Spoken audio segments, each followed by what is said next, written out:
the power to know, not knowledge. Knowledge may come from books, but the power to know.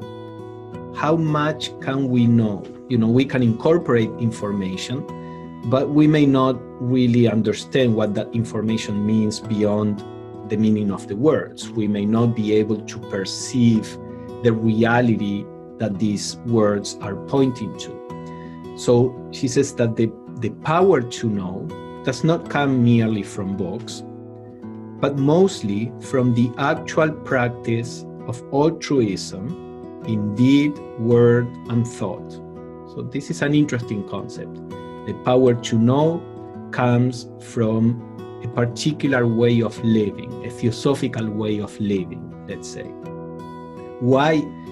She says, for that practice purifies the covers of the soul and permits its light to shine down into the brain mind. In the theosophical view, we as a soul have far more knowledge, insight, understanding than what we can show when we are expressing ourselves through a body. Because the body is a veil, is a kind of screen that presents an obstacle for us to access our intrinsic wisdom when we are acting through the body.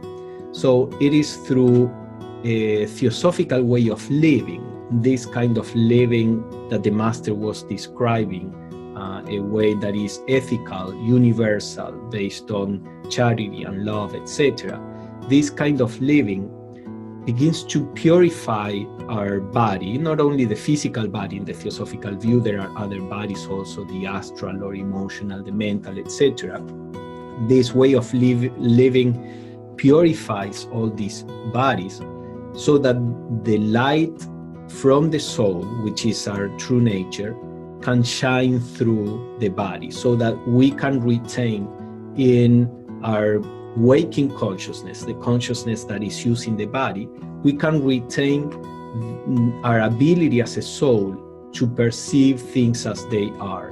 When Blavatsky describes what she calls the higher ego, ego meaning I-ness, the higher sense of spiritual I-ness in us, she says that at that level, we have what is called inherent omniscience, meaning whatever we perceive as a soul, when we are not limited by the body, whatever we perceive it correctly as it is.